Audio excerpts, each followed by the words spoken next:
وسلم على رسوله النبي الكريم الأمين الحنين الرؤوف الرحيم أما بعد فأعوذ بالله من الشيطان الرجيم بسم الله الرحمن الرحيم تھوڑی سی آواز دے اللہ کی ٹھیک یا ایھا النبی انا ارسلناک شاہدا ومبشرا ونذیرا وداعیا الی اللہ بإذنہ وسراجا منیرا لتؤمنوا باللہ ورسولہ وتوقروه وتوقروه وتسبحوه بکرة واصیلا صدق اللہ مولانا العظیم۔ انتہائی واجب الاحترام، تھوڑی سی آواز، تھوڑی سی، زیادہ نہیں، باقی ٹھیک ہے، قابل صد احترام جملہ علماء کرام، نام آج بھی نہیں دیجیے لکھ کے مجھے، بزرگان دین، عاشقان مصطفیٰ صلی اللہ علیہ وآلہ وسلم، غلامان صحابہ رضوان اللہ تعالی علیہم اجمعین، محبان اہل بیت سلام اللہ تعالی علیہم، اور جملہ عہدیدارانوں، ذمہ دارانوں، کارکنان تحریک منہاج القرآن، پاکستان عوامی تحریک، منہاج القرآن یوتھ لیگ اور مصطفی اسٹوڈنٹس موومنٹ، اور انتہائی واجب الاحترام عظیم قائدین کرام میرے ساتھ بھی تشریف لائے۔ اللہ کا شکر ہے کہ جس نے ہمیں ایک بار پھر زندگی کی انتہائی مصروفیات میں سے، اور ویسے بلا وجہ مصروفیات میں سے وقت نکال کے اپنے مقدس گھر میں اپنے اور حبیب کے ذکر کے لیے جمع ہونے کی توفیق عطا فرمائی۔ ٹھیک ہے، بسل بند کر دیں، باقی ایڈجسٹ نہ کریں۔ دعا ہے کہ اللہ پاک ہمارا یہاں پہ آنا، مل بیٹھنا، جمع ہونا، ذکر کرنا، سننا اور آقا علیہ السلام کے اس ذکر پاک کے صدقے سے مرتے دم تک مولا حضور کی غلامی کا پٹا گلے میں رکھنے کی توفیق عطا فرمائے۔ وقت کافی ہو چکا ہے، پیسے کافی نہیں ہوا، لیکن موضوع کی نوعیت کے مطابق کافی ہو چکا ہے، تو میں یہ جو 2 آیات کریمہ آپ کے سامنے تلاوت کی ہیں، ان میں تفصیلی بات نہیں ہوگی اور ہر پہلو پہ بات نہیں ہوگی، جو مجھے حکم دیا گیا ہے اس ٹائم کے اندر رہ کے چند ایک باتیں جو زیادہ ضروری ہوں گی میں اپنی بساط کے مطابق وہ آپ کے سامنے عرض کروں گا۔ تو سورہ الفتح کی آیت نمبر 8 میں نے آپ کے سامنے تلاوت کی۔ اللہ پاک نے فرمایا کہ یا ایھا النبی، اے نبی، انا ارسلناک، ہم نے آپ کو بھیجا، شاہدا ومبشرا ونذیرا، شاہد بنا کر، مبشر بنا کر، نذیر بنا کر، وداعیا الی اللہ بإذنہ وسراجا منیرا، اپنے حکم سے اور اذن الہی سے اپنی طرف دعوت دینے والا اور چمکانے والا اور چمکنے والا سورج بنا کر بھیجا۔ لِتُؤْمِنُوا بِاللَّهِ وَرَسُولِهِ، تاکہ تم اللہ پر ایمان لاؤ اس کے رسول پر ایمان لاؤ، وَتُعَذِّرُوهُ اور محبوب کی حد سے بڑھ کر تعظیم کرو، وَتُعَقِّرُوهُ اور بے پناہ توقیر کرو، وَتُسَبِّحُوهُ بُكْرَةً وَأَصِيلًا اور اللہ کی صبح و شام تسبیح بیان کرو۔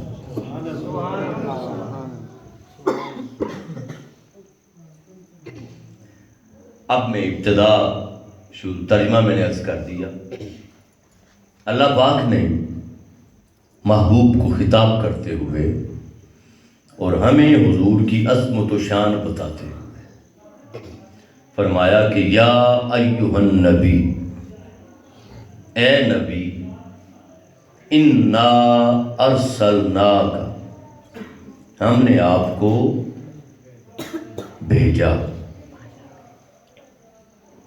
یہ نہیں فرمایا کہ اے نبی ہم نے آپ کو پیدا فرمایا۔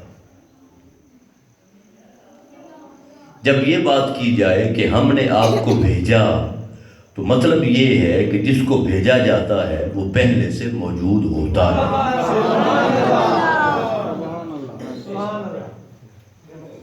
جس کو بھیجا جاتا ہے، میرے ساتھ بھائی تشریف لائے، میں حاضر ہوا، مرکز کی ایک ذمہ داری ہے، اگر مرکزی لیڈرشپ ہمیں کسی اپوائنٹمنٹ کے لیے بھیجے، کسی کام کے لیے بھیجے، کوئی تنظیمی وزٹ ہو، کام ہو، تنظیم سازی ہو کہیں، تو بھی بھیجا تو تب بھی جائے گا نا جب کوئی ہوگا۔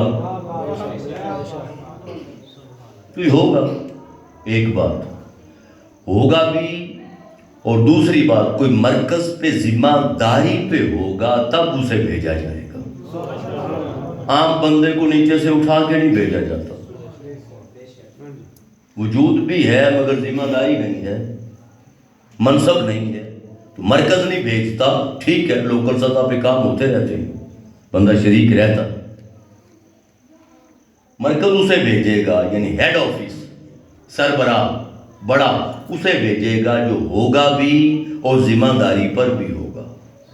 تو کہا محبوب ہم نے آپ کو بھیجا، تو مطلب کہا یا ایھا النبی، اے نبی، تو مطلب جب بھیجا تو پہلے موجود بھی تھے اور منصب نبوت پر بھی تھے۔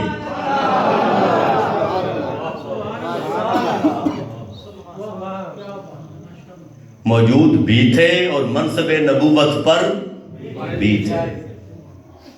اب اس کو جوڑا ہے، بس میں گزارش کرتا ہوں کہ آپ دوبارہ پیسے دینے کے لیے تشریف نہ لائیں، برکت آپ کی طرف سے نمائندگی ہوگی، اللہ پاک آپ کو سلامت رکھے۔ تو کہا یا ایھا النبی، نبی کو جوڑا ہے ارسلنا کے ساتھ کہ ہم نے آپ کو بھیجا، اے نبی ہم نے آپ کو بھیجا۔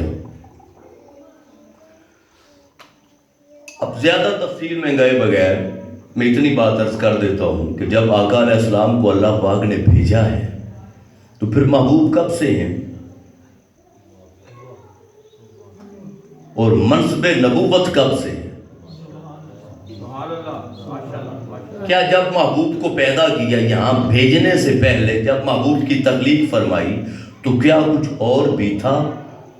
کچھ اور بھی موجود تھا؟ کسی اور کی بھی تخلیق اللہ پاک نے فرمائی تھی یا محبوب ہی تھا؟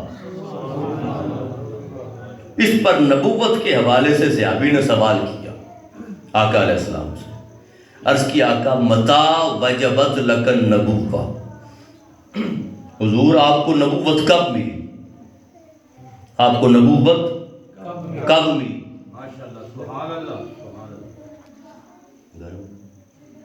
آپ کو نبوت کب ملی؟ جب یہ سوال ہوا تو ذرا لفظوں پہ غور کریں، متا کب، وجبت واجب ہوئی، آپ کو حقدار ٹھہرایا گیا لکن نبوت کے لیے، تو کہا متا وجبت لکن نبوہ، محبوب آپ کو نبوت کب ملی؟ میں ترجمہ بار بار کر رہا ہوں، اس پہ غور کرنا ہے، محبوب آپ کو نبوت کب ملی؟ اس پر حضور نے جواب دیا کنت نبیًا، میں اس وقت بھی نبی تھا، میں اس وقت بھی نبی، یہ نہیں فرمایا کہ میں اس وقت نبی بنا، یہ نہیں فرمایا، کہا کہ میں اس وقت بھی نبی تھا۔ وَآدَمُ بَيْنَ الْمَاءِ وَالطِّينِ، جب ابھی آدم علیہ السلام مٹی اور پانی کے درمیان تھے۔ اب یہ بات سمجھنے والی ہے، اگلی بات بعد میں کرتا ہوں، پہلے یہاں ایک غلط فہمی کا ازالہ کرنا چاہتا ہوں، جو میری غلط فہمی دور ہوئی حضور شیخ الاسلام سے، میں نے آپ کے علاوہ کسی اور سے نہیں سنا، آپ نے سنا ہوگا، آپ کا انکار نہیں، میری تو پہنچ ان تک ہے، میں تو بڑے بڑے علماء، اب میں ان کی کیا بات کروں، دنیا جانتی ہے علم کی دنیا میں، اور وہ تو بات چلو ایک پہلو الگ ہے نا، اب یہ موضوع نہیں ہے، مگر میری پہنچ ان کے قدموں تک ہے، میں باقی علماء کو اتنا زیادہ سن نہیں سکا، آپ بڑے ہیں، آپ نے سنا ہوگا، آپ کا انکار کوئی نہیں، مگر یہ نقطہ میں نے صرف حضور شیخ الاسلام سے سنا، کیا کہ جب یہ کہا نا کہ کنت نبیا، میں اس وقت بھی نبی تھا، وآدم بین الماء والطین، کہ آدم علیہ السلام ابھی مٹی اور پانی کے، تو سمجھا یہ جاتا ہے کہ اس وقت مٹی اور پانی مکس کر کے حضرت آدم علیہ السلام کا خمیر بنایا جا رہا تھا، کیسے ہی ہے، ابھی تیار کیا جا رہا تھا پیکر بشری کو، وجود آدم کو، یہی سمجھا جاتا ہے کہ مٹی اور پانی کے درمیان تھے، مطلب تیاری ہو رہی تھی، بنے نہیں تھے مگر بننے کے مراحل میں تھے، مطلب پانی کو مٹی کو گوندا جا رہا تھا اور مختلف تبدیلیوں سے گزارا جا رہا تھا، یہی سمجھا جاتا ہے کہ آدم علیہ السلام مٹی اور پانی کے، اب درمیان کا مطلب میں عرض کرتا ہوں، وہ یہ کہ اگر میں لاہور سے چلا تو یہاں لاہور اور نارنگ کے درمیانی فاصلے میں کوئی علاقے کا نام ذرا بتا دیں، مجھے اتنا پتا ہے درمیان میں جو علاقہ ہو، مرید کے، چلو میں لاہور سے چلا اور یہاں تک آیا، اور میں اگر جملہ کہوں کہ مرید کے لاہور اور نارنگ منڈی کے درمیان ہے تو جملہ ٹھیک ہے نا؟ اگر یہ کہا جائے کہ مرید کے لاہور اور نارنگ کے درمیان ہے تو درمیان کا مطلب یہ ہے کہ لاہور ادھر ہے، نارنگ ادھر ہے، اور درمیان میں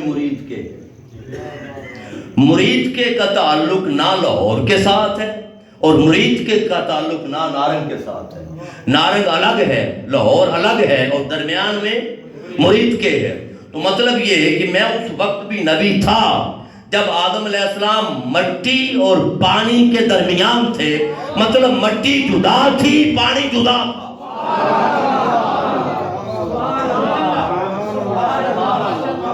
مٹی الگ تھی، پانی الگ تھا، اور پتہ نہیں کہ کتنا عرصہ جدا رہے،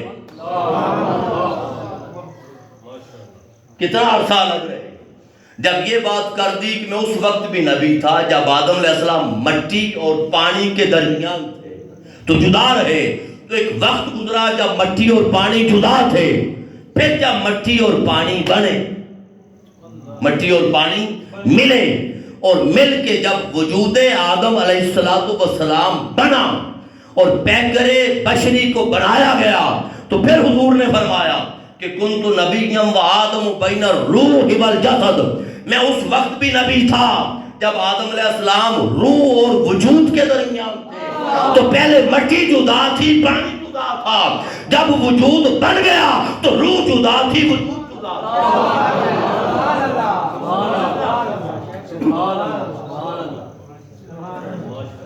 جب وجود بن گیا، اب مٹی اور پانی کتنا عرصہ جدا رہے کوئی پتہ نہیں، پھر وجود بننے کے بعد روح اور وجود جسم کتنا عرصہ جدا رہے کوئی پتہ نہیں،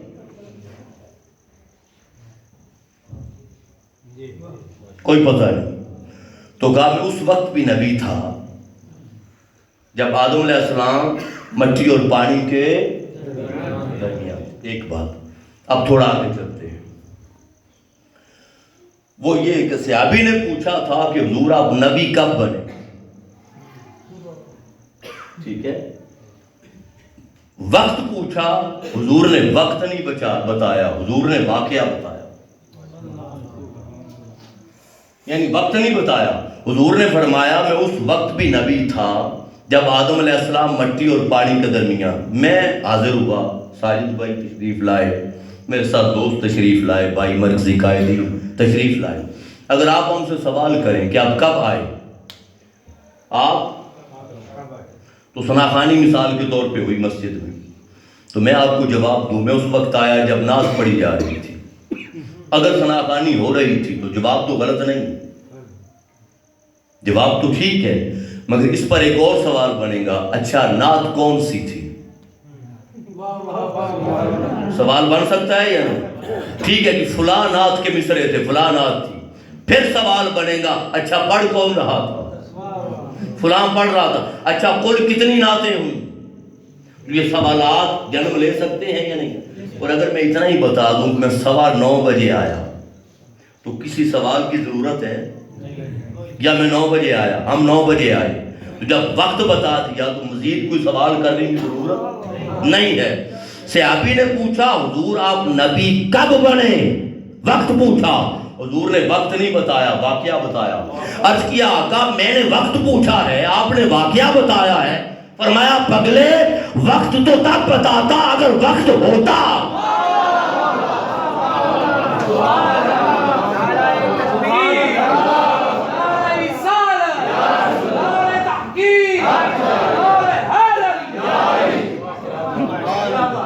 ارے میں تو اس وقت سے نبی ہوں جب وقت بھی نہ تھا.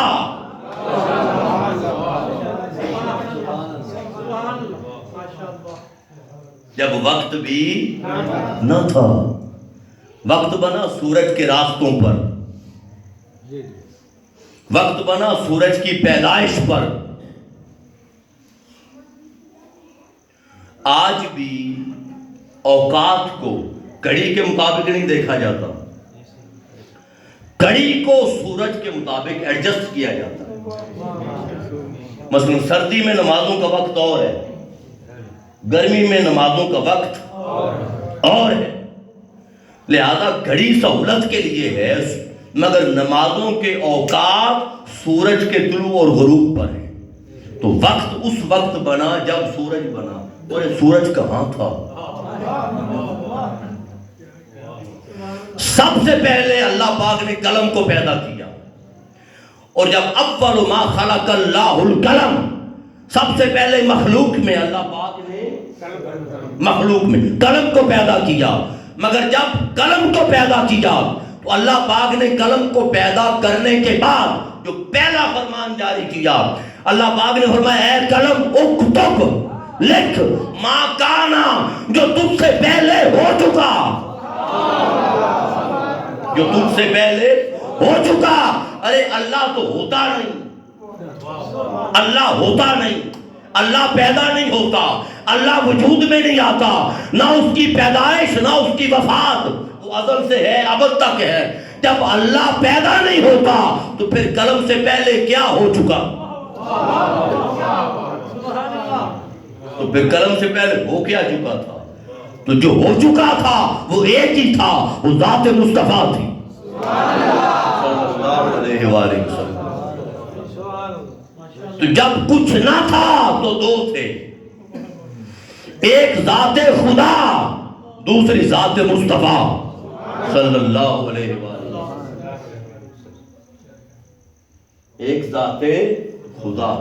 اب تھوڑا سا پیمانہ مزید پوچھ لیتے ہیں کہ چلو تھوڑا آئیڈیا ہو جائے.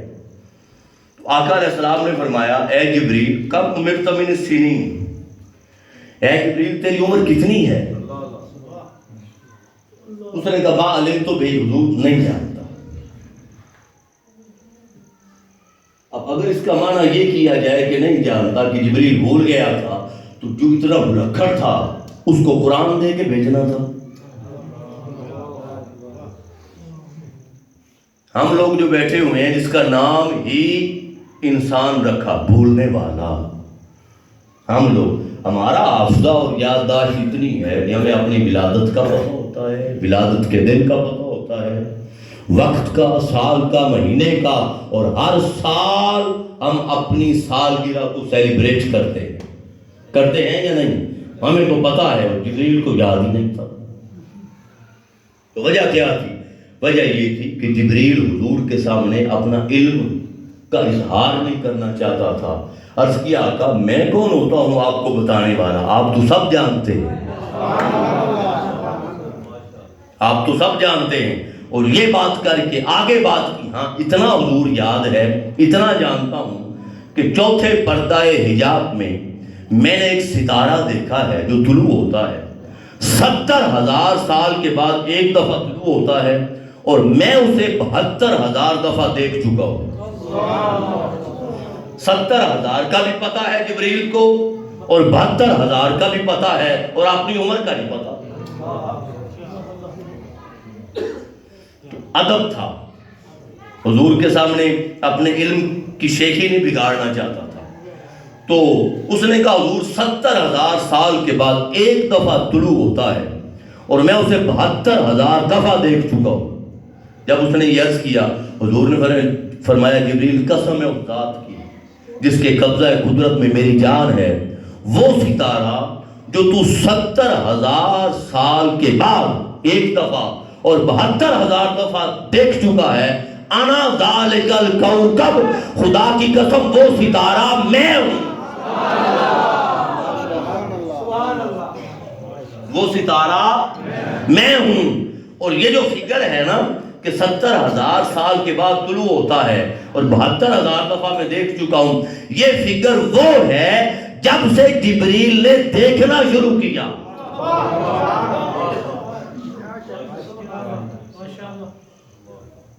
اور بھائی جبریل نے تو تب دیکھا جب جبریل کو بنایا گیا۔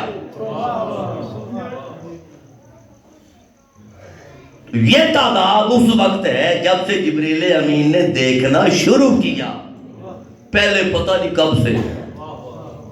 تو فرمایا میں اس وقت سے ہوں جب وقت بھی نہ تھا، اور میں اس وقت سے نبی ہوں جب وقت بھی نہ تھا۔ حضور کا نام کیا ہے؟ محمد صلی اللہ علیہ وآلہ وسلم۔ اب میں ایک لطیف بات یہاں پہ عرض کرتا ہوں، سمجھیے گا ذرا۔ حضور کا اسم پاک ہے محمد صلی اللہ علیہ وآلہ وسلم، اور محمد کا جو مادہ ہے وہ ہے حمد۔ یہ محمد حمد سے نکلا ہے، اسی طرح حامد بھی حمد سے نکلا، محمود بھی حمد سے نکلا، احمد بھی حمد سے نکلا، اور محمد بھی حمد سے نکلا۔ مگر آپ دو ناموں کو لیں، حضور کا ذاتی نام ہے حمد، اور اللہ کا بھی ایک نام ہے، اللہ کا نام ہے محمود۔ آپ 99 نام پڑھیں، ان میں آپ کو محمود نام مل جائے۔ اللہ کا نام ہے محمود حضور، اور آقا علیہ السلام کا نام ہے حمد۔ تو سنیں، آقا علیہ السلام کا نام ہے محمد۔ اب سنیں، محمد کا معنی ہے جس کی بے پناہ حد سے بڑھ کر تعریف کی گئی، شدت ہے۔ اور محمود کا معنی ہے جس کی تعریف کی گئی۔ تو محمود کے معنی میں شدت نہیں ہے، سادہ معنی ہے جس کی تعریف کی گئی، اور محمد کا معنی ہے جس کی بے پناہ تعریف کی گئی، حد سے بڑھ کر۔ عرض کیا مولا تو بڑا ہے اور ہر کوئی تیری تعریف کرنے والا، تو بڑا ہے تو تیرا نام محمد ہونا چاہیے تھا، محبوب کا نام محمود ہونا چاہیے، محبوب کا نام محمود ہونا چاہیے تھا۔ تو نے محبوب کا نام محمد رکھا، اپنا نام محمود رکھا، وجہ کیا ہے؟ اس نے کہا دو تھے، اس نے کہا دو تھے، اور دونوں ایک دوسرے کی حمد بیان کرنے والے تھے۔ جب محبوب نے میری حمد کی تو محبوب مخلوق تھا، اس کی حمد کے مطابق میں نے اپنا نام محمود رکھا، اور جب میں نے محبوب کی تعریف کی تو میں خالق ہوں، میں نے اپنی تعریف کے مطابق اس کا نام محمد رکھا، اس کا نام۔ اب یہ حمد اور محمد شروع کب سے ہوا؟ شروع کب سے ہوا؟ آپ قرآن پڑھیں، قرآن کا پہلا لفظ کیا ہے؟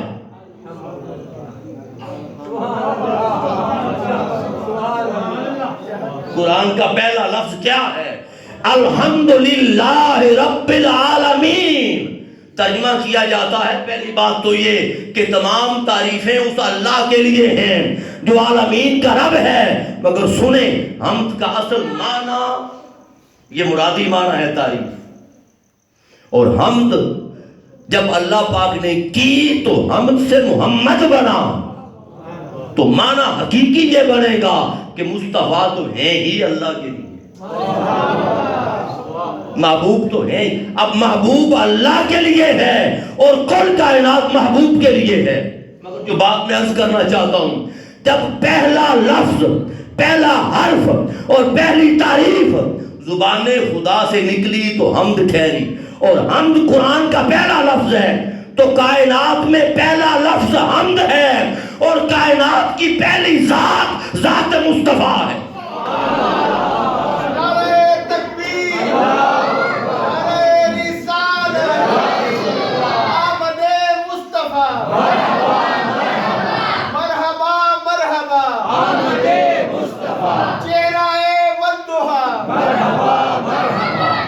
جب اللہ پاک نے پہلا لفظ حمد نکالا تو حمد کے صلے میں کوئی محمد بنا,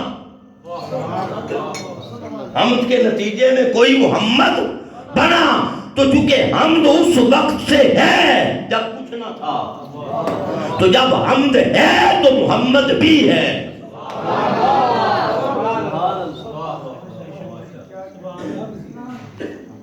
جب حمد ہے تو محمد بھی ہے. اور سنیں, جب ساری کائنات سو جائے گی قرب قیامت تو حمد خدا جاری رہے گی کیونکہ خدا ہوگا.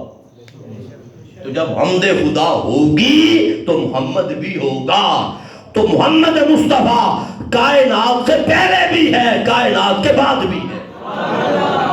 لہذا حضور کائنات سے ماوراء ہیں. حضور کو کائنات کے پیمانوں پہ نہیں تولا جا سکتا. حضور کو کائنات کے پیمانوں پہ نہیں تولا جا سکتا. اب اس پر اتنا کافی مثالیں ہیں, مگر یہاں ایک بات آگے یہاں کر کے آگے بڑھتا ہوں. جب کہا نا یا ایھا النبی انا ارسلنا, ہم نے آپ کو بھیجا, تو بھیجنے کے ساتھ منصب نبوت کو جوڑا. تو یہ تو طے پا گیا کہ جب سے ہیں تب سے نبی طے پا گیا, کیونکہ کہا نا اے نبی ہم نے آپ کو بھیجا, تب سے نبی.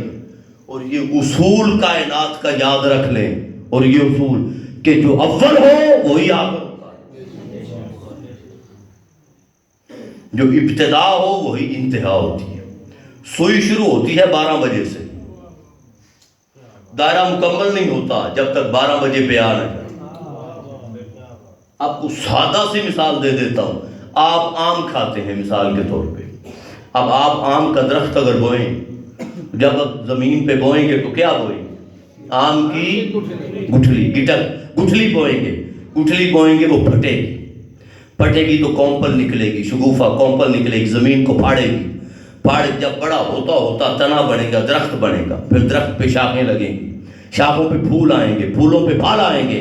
جب پھل پکے گا تو وہی پھل آپ کھائیں گے. جب آپ کھائیں گے اینڈ کیا بچے گا؟ اینڈ وہی گٹھلی. ابتدا بھی گٹھلی تھی, انتہا بھی گٹھلی تھی. تو اگر مصطفیٰ سب سے اول ہیں, اول النبیین, تو وہ خاتم النبیین بھی ہیں.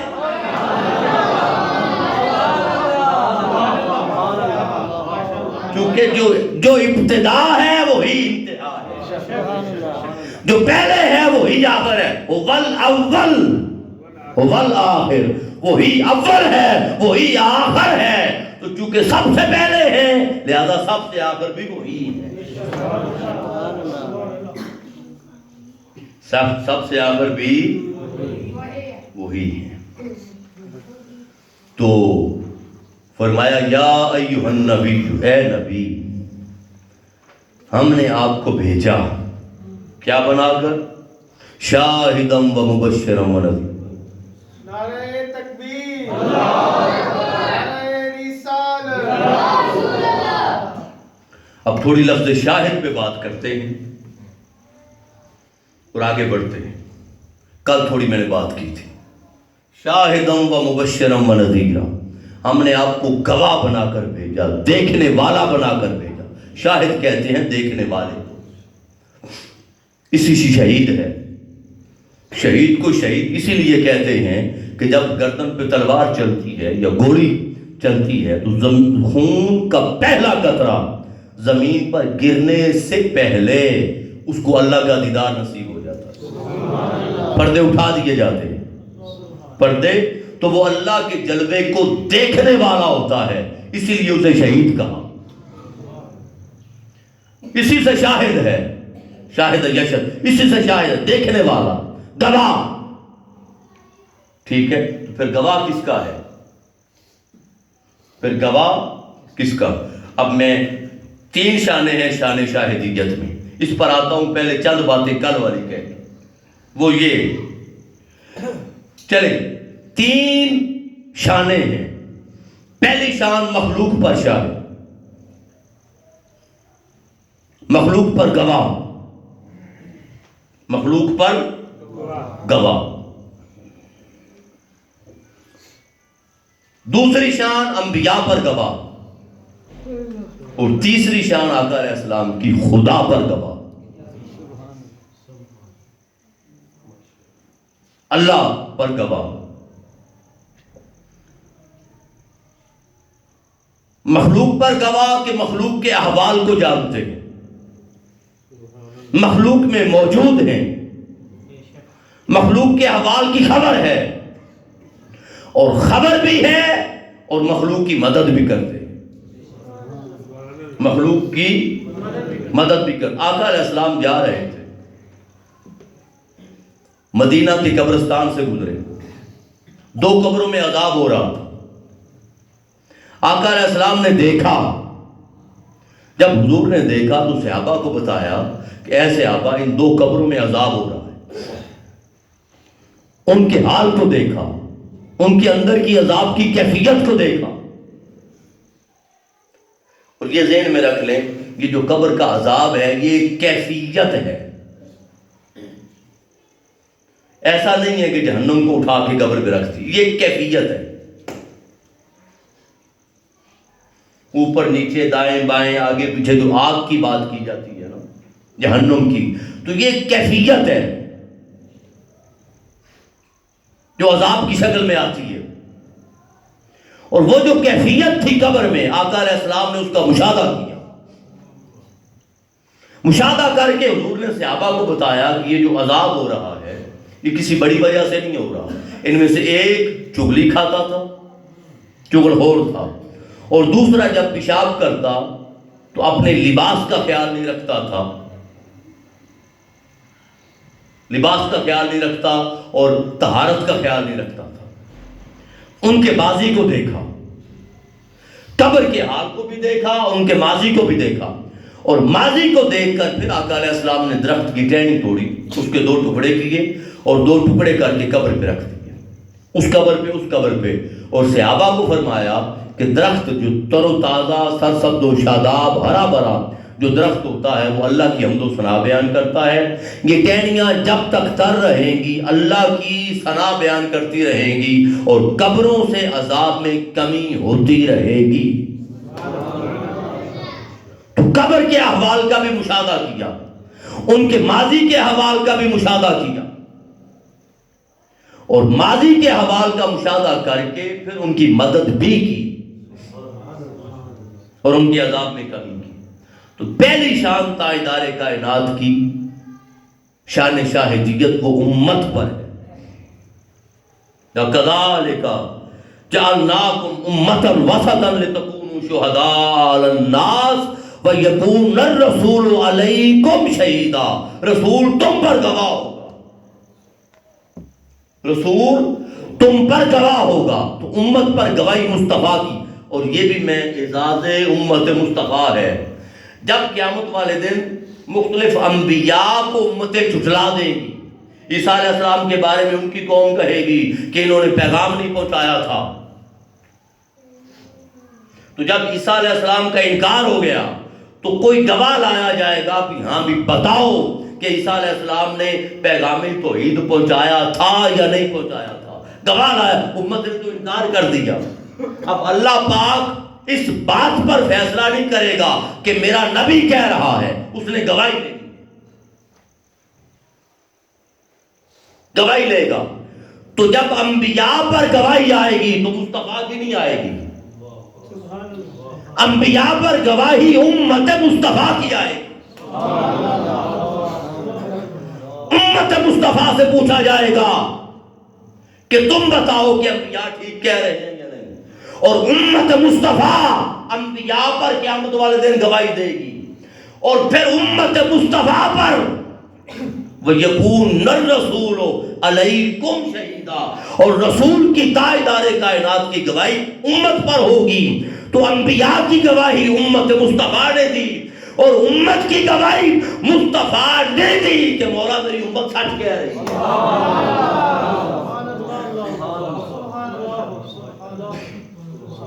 میری امت سچ کہہ رہی ہے۔ اور پھر انبیاء پہ بھی ہوگی، مختلف آیات اور تفاصیل انبیاء پہ بھی ہوگی۔ تو پہلی شان تو یہ ہے کہ امت پر گواہی، امت کے احوال پر گواہی، امت کے حالات پر گواہی۔ اور دوسری شان جو میں نے عرض کر دی وہ یہ کہ انبیاء پر گواہی،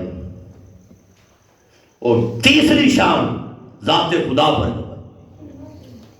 وہ کیا کہ جو نبی آیا ہر نبی کی گواہی وکالتاً تھی، انڈائریکٹ گواہی تھی، اللہ کی وحی کے ذریعے، حالات کے ذریعے، عقل و دانش کے ذریعے، وحی کے ذریعے، مظاہر قدرت کے ذریعے، اللہ پاک کی قدرتوں کے ذریعے انبیاء کی گواہی تھی۔ واحد مصطفیٰ کی گواہی تھی جو وکالتاً نہیں تھی، جو اصالتاً ڈائریکٹ گواہی تھی، کہ ہر نبی سے سوال ہوتا کہ اے نبی تو نے خدا کو دیکھا؟ خدا کی ذات کی گواہی دینے والے، خدا کی ذات کی طرف بلانے والے، باقیوں سے چھڑوا کر اللہ کی بارگاہ میں سجدہ کرنے کا کہنے والے، تو نے خود خدا کو دیکھا؟ ڈائریکٹ اس کا جواب مصطفیٰ نے دیا۔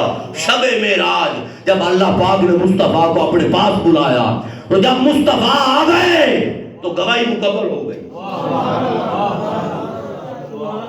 جب حضور آ گئے تو گواہی مکمل ہو گئی، اور جب گواہی مکمل ہو گئی تو دین مکمل ہو گیا۔ اليوم اکملت لکم دینکم واتممت علیکم نعمتی وردیت لکم الاسلام دینا، آج تمہارا دین تمہارے لیے مکمل ہو گیا۔ تو جب گواہی بھی مکمل ہو گئی، ارتقاء میں جاتے جاتے، ارتقاء پاتے پاتے، وقت گزرنے کے ساتھ ہر نبی گواہی دیتا رہا، بلاتا رہا۔ ادھر گواہی خدا تھی، ادھر حضور کی طرف دعوت تھی، انبیاء دیتے ہوتے تھے۔ جب مصطفیٰ کی بات آئی تو خدا کے آمنے سامنے بیٹھ کر جب تاجدار کائنات نے خدا کو دیکھا تو گواہی مکمل ہو گئی، گواہی مکمل ہو گئی، دین مکمل ہو گیا۔ جب گواہی بھی مکمل ہو گئی، دین بھی مکمل ہو گیا، اب اس کے بعد کسی اور نبی کے آنے کی ضرورت نہ تھی، کسی اور نبی کے آنے کی ضرورت تھی۔ فرمایا کیفا اذا جئنا من کل امت بشہید وجئنا بک علی ہؤلاء شہیدا۔ سب پر گواہی مصطفیٰ کی، اور پھر آخر پر اللہ کی ذات پر گواہی مصطفیٰ کی۔ تو ابتدا آدم علیہ السلام سے ہوئی تھی، مختلف مراحل سے، ارتقائی مراحل سے گزرتے گزرتے گزرتے تاجدار کائنات پر گواہی کی تکمیل ہو گئی۔ جب گواہی کی تکمیل ہو گئی، دین مکمل ہو گیا حضور کی ذات پر، آمد پر، تو پھر نہ قرآن کے آنے کی ضرورت تھی، نہ دین کے آنے کی ضرورت تھی، نہ نبی کے آنے کی ضرورت تھی۔ پھر حضور خاتم النبیین ہو گئے، خاتم الرسول ہو گئے، خاتم الرسول ہو گئے، اور حضور کی گواہی کو ہی اللہ پاک نے اپنی پہچان کہا۔ کیسے؟ کہا کنت کنزا مخفیا، میں ایک چھپا ہوا خزانہ تھا، فاحببت ان اعرف، میں نے چاہا کہ میری پہچان ہو، میں نے چاہا کہ میری پہچان ہو، فخلقت نور محمد من نوری، تو میں نے اپنی پہچان کے لیے اپنے نور کے فیض سے نور مصطفیٰ کو پیدا کیا، اپنی پہچان کے لیے۔ تو جب مصطفیٰ آ گئے اور حضور کو اپنے پاس بلا لیا تو گواہی مکمل ہو گئی۔ اس کے بعد اب کسی اور نبی کے آنے کی ضرورت نہ تھی، جب تعارف کمال کو پہنچ گیا۔ لہذا جب حضور نے دعوت دی تو وہ دعوت صفات نہیں تھی، وہ دعوت لذات تھی، دعوت مظاہر نہیں تھی کہ مختلف مظاہر کو دیکھ کر مانا جائے۔ طور پہاڑ ریزہ ریزہ ہو گیا، مانا جائے، نبی بے ہوش ہو گیا، مانا جائے، تجلی آئی، مانا جائے۔ وہ تجلی ذات نہیں تھی، تجلی صفات تھی۔ دریا دو ٹکڑے ہو گیا، راستہ دے دیا، مانا جائے۔ فرعون گزرا تو مل گیا، مانا جائے۔ تو کسی کو بچانے والا، کسی کو ڈبونے والا، کسی کو پار لگانے والا، کسی سے بدلہ لینے والا کوئی تو ہے جو نظام ہستی چلا رہا ہے، وہی خدا ہے۔ یہ جو لفظ ہے کوئی تو ہے، یہ مصطفیٰ پر آ کے مکمل ہو گیا۔ یہ حضور کی ذات پر آ کر، اب حضور کی ذات پر آ کے یہ نہیں تھا کوئی تو ہے جو نظام ہستی چلا رہا، ہاں کوئی تو ہے جو فرعون کو بچا رہا ہے، ہاں کوئی تو ہے جو طوفان نوح سے کشتی نوح نکال رہا ہے، ہاں کوئی تو ہے جو یونس علیہ السلام کو مچھلی میں رکھ کر زندہ کر رہا ہے اور نکال رہا ہے، ہاں کوئی تو ہے جو سورج نکال رہا ہے، کوئی تو ہے جس نے ستارے بنائے، کہکشائیں بنائیں، سورج بنائے، آسمان بنائے، زمینیں بنائی، پہاڑ بنائے، نظام کائنات چلایا اور شمسی کائنات کو ٹکرانے سے بچاتا ہے۔ ایک نظم ہے، ایک انتظام ہے، نظم و ضبط ہے، کائنات کا چلنا ہے اور کائنات میں ہر شے کا اپنا حسن ہے۔ بھئی کوئی تو ہے، جب مصطفیٰ آئے تو کوئی تو ہے مکمل ہو گیا۔ پھر مصطفیٰ نے کہا ہاں خدا ہے، میں دیکھ آیا ہوں۔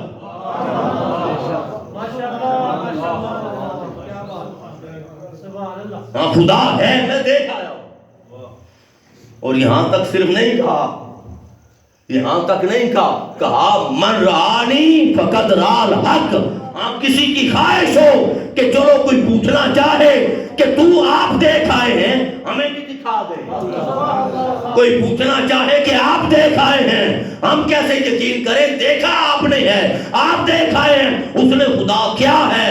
فرمایا ہاں اس نے خدا دیکھنا چاہتے ہو؟ ہاں دیکھنا چاہتے ہیں۔ فرمایا مجھے دیکھ لو۔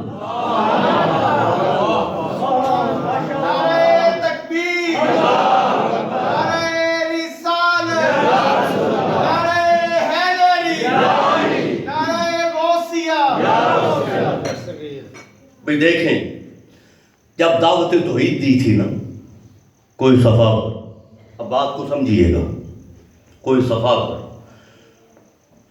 تو آقا علیہ السلام نے یہ نہیں فرمایا تھا کہ اس اللہ کو مانو جو سورج مشرق سے نکالتا ہے، یہ نہیں فرمایا تھا۔ مظاہر کے ذریعے دعوت نہیں دی۔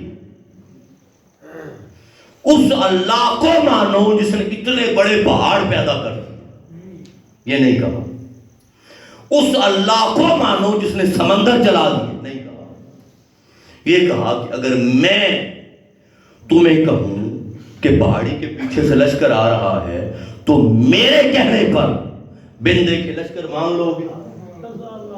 انہوں نے کہا مان لیں گے۔ تو کسی شے کو نہیں منوایا، اپنے آپ کو منوایا۔ آقا علیہ السلام نے بات کو سمجھیے گا، اپنے آپ کو منوایا۔ اور جب اپنے آپ کو منوایا سب نے کہا مان لیں گے، تو کہ آج تک آپ کو نہ جھوٹ بولتے سنا اور نہ امانت میں خیانت کرتے دیکھا۔ آپ امین بھی ہیں، آپ صادق بھی ہیں۔ تو جب انہوں نے کہا مان لیں گے، پھر کہا میرے کہنے پر رب کو مان دو، کیونکہ اس کو بن دیکھے مان رہے ہو تو رب کو بھی بن دیکھے مان لو۔ جب یہ بات کر دی، بات تو ہو گئی تھی کہ میرے کہنے پر بن دیکھے رب کو مان دو، تو اس وقت پھر کافروں نے کہا دلیل، کافروں نے کہا کوئی دلیل تو دے دیں کہ ہم 360 ہیں، وہ ایک ہے۔ وہ نظر آتے ہیں، وہ نظر نہیں آتا، اس کو ہم چھو لیتے ہیں، پاس چلے جاتے ہیں، اس کو چھوا نہیں جا سکتا، دیکھا نہیں جا سکتا، سنا نہیں جا سکتا، محسوس نہیں کیا جا سکتا، وہ ہمارا ادراک نہیں ہے۔ ہمارے فہم میں نہیں آ سکتا، ادراک میں نہیں آ سکتا، تو جو نہ سنائی دیتا ہے، نہ سجائی دیتا ہے، نہ سمجھ میں آتا ہے، نہ فہم میں آتا ہے، نہ ادراک میں آتا ہے، اس کے ماننے کی آپ بات کر رہے ہیں، اور جو ہمارے سامنے پڑے ہیں ان کو چھوڑنے کی بات کر رہے ہیں، تو ہمیں ذرا بتا دیں، دلیل دیں۔ آقا علیہ السلام نے سر انور اٹھایا کہ مولا تیری ذات پر یہ دلیل مانگ رہے ہیں۔ اب ذات خدا کی تھی جس پر دلیل مانگی، مصطفیٰ کی ذات پہ دلیل نہیں مانگی، مصطفیٰ کو تو سچا مان چکے تھے۔ ذات خدا کی تھی، جب یہ کہا تو اللہ پاک نے کہا جبریل جاؤ آیت لے جاؤ، کیا فقد لبثت فیکم عمرا من قبلہ افلا تعقلون، ارے اللہ کی ذات پر دلیل مانگتے ہو، میرے 40 سال تمہارے اندر گزرے، میرے 40 سال تمہارے اندر گزرے، ابھی بھی عقل نہیں رکھتے کہ دلیل مانگ رہے ہو؟ اگر میری ذات میں کوئی کمی نظر آئی ہے تو خدا کا انکار کر دو۔ اب پہلی بات تو یہ کہ اللہ پاک نے اپنی ذات پر دلیل بنایا ذات مصطفیٰ، ذات مصطفیٰ کو اگر میرے حسن پر، میرے جمال میں، میرے کمال میں، میرے تصرفات میں، میرے کمالات میں، میرے اوصاف میں، میرے اختیارات میں اگر کوئی کمی ہے تو خدا کا انکار کر دو۔ تو پہلی بات تو یہ کہ ذات خدا پر اللہ پاک نے دلیل بنایا ذات مصطفیٰ کو۔ اب ایک سوال اور کرتا ہوں یہاں پہ، آج تک کسی نے پڑھا ہو، آج تک، کہ جب حضور نے فرمایا تھا کہ خدا کی ذات پر میری ذات گواہ ہے، تو سامنے کون کھڑے تھے؟ عاشق مصطفیٰ کھڑے تھے یا کفار و مشرکین مکہ کھڑے تھے؟ سامنے کون تھے؟ دشمن تھے، کفار